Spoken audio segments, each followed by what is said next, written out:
आइए एक नजर डालते हैं इंदिरा गांधी की जिंदगी और उनकी मौत से जुड़े खास पहलुओं पर।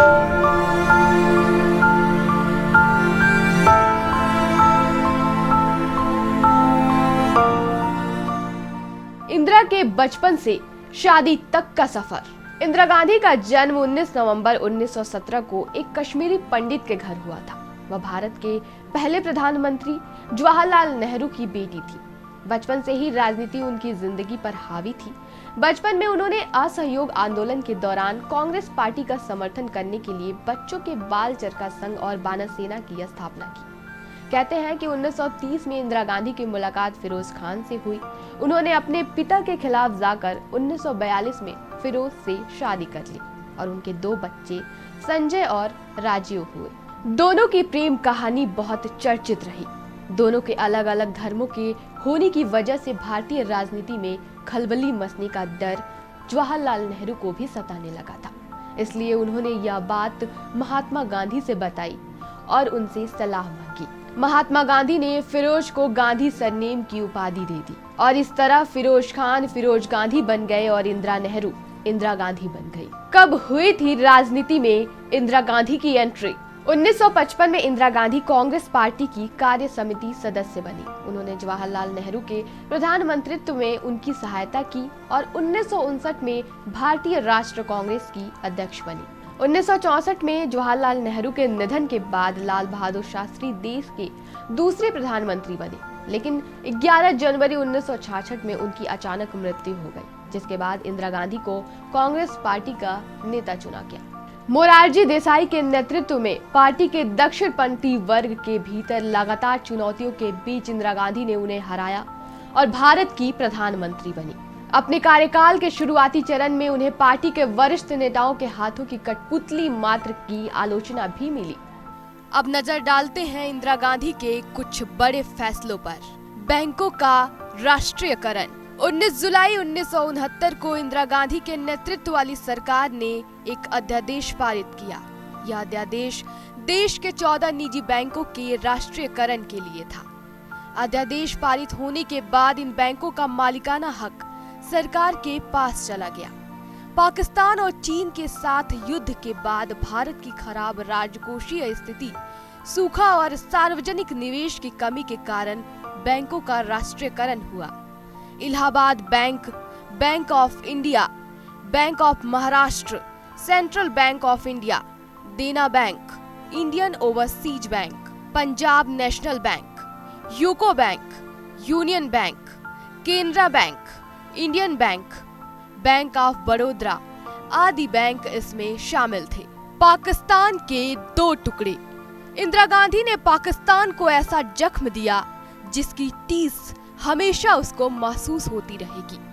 भारत और पाकिस्तान के बीच युद्ध हुआ, जिसमें न सिर्फ पाकिस्तान की शर्मनाक हार हुई, बल्कि उसके 90,000 सैनिकों को भारत ने युद्ध बंदी बना लिया।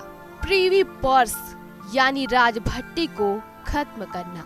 आजादी के बाद भारत में अपनी रियासतों का विलय करने वाले राज परिवारों को एक निश्चित रकम देने की शुरुआत की गई थी। इस राशि को राजभत्ता या प्रीवी पर्स कहा जाता था।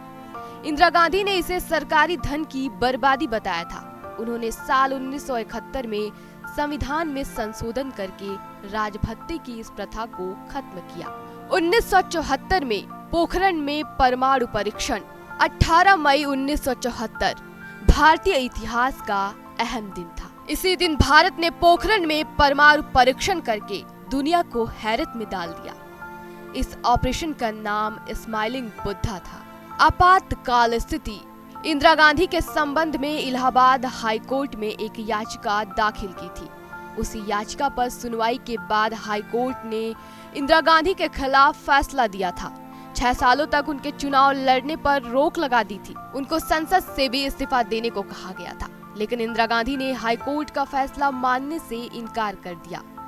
उसके बाद देश भर में विरोध प्रदर्शन हुए और उनसे इस्तीफे की मांग की जाने लगी। इन सब को देखते हुए इंदिरा गांधी ने 25 जून 1975 को आपातकाल लगा दिया। सूचना एवं प्रसारण मंत्रालय द्वारा मीडिया पर सख्त सेंसरशिप लगा दी गई।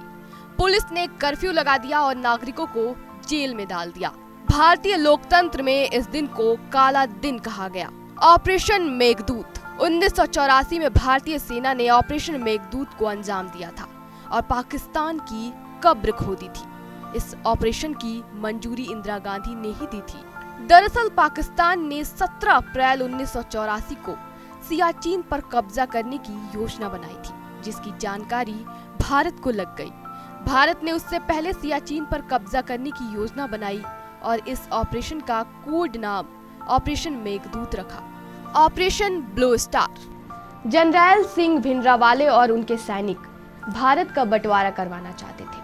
उन लोगों की मांग थी कि पंजाबियों के लिए एक अलग देश खालिस्तान बनाया जाए। भिंडरावाले के साथ ही दिल्ली के गोल्डन टेम्पल में छुपे हुए थे। उन आतंकवादियों को मार गिराने के लिए भारतीय सेना ने ऑपरेशन ब्लू स्टार चलाया। इस ऑपरेशन में भिंडरावाले और उनके साथियों को मार गिराया, साथ ही कुछ आम नागरिक भी मारे गए थे। बाद में इसी ऑपरेशन ब्लू स्टार का बदला लेने की मकसद से इंदिरा गांधी की हत्या कर दी गई थी।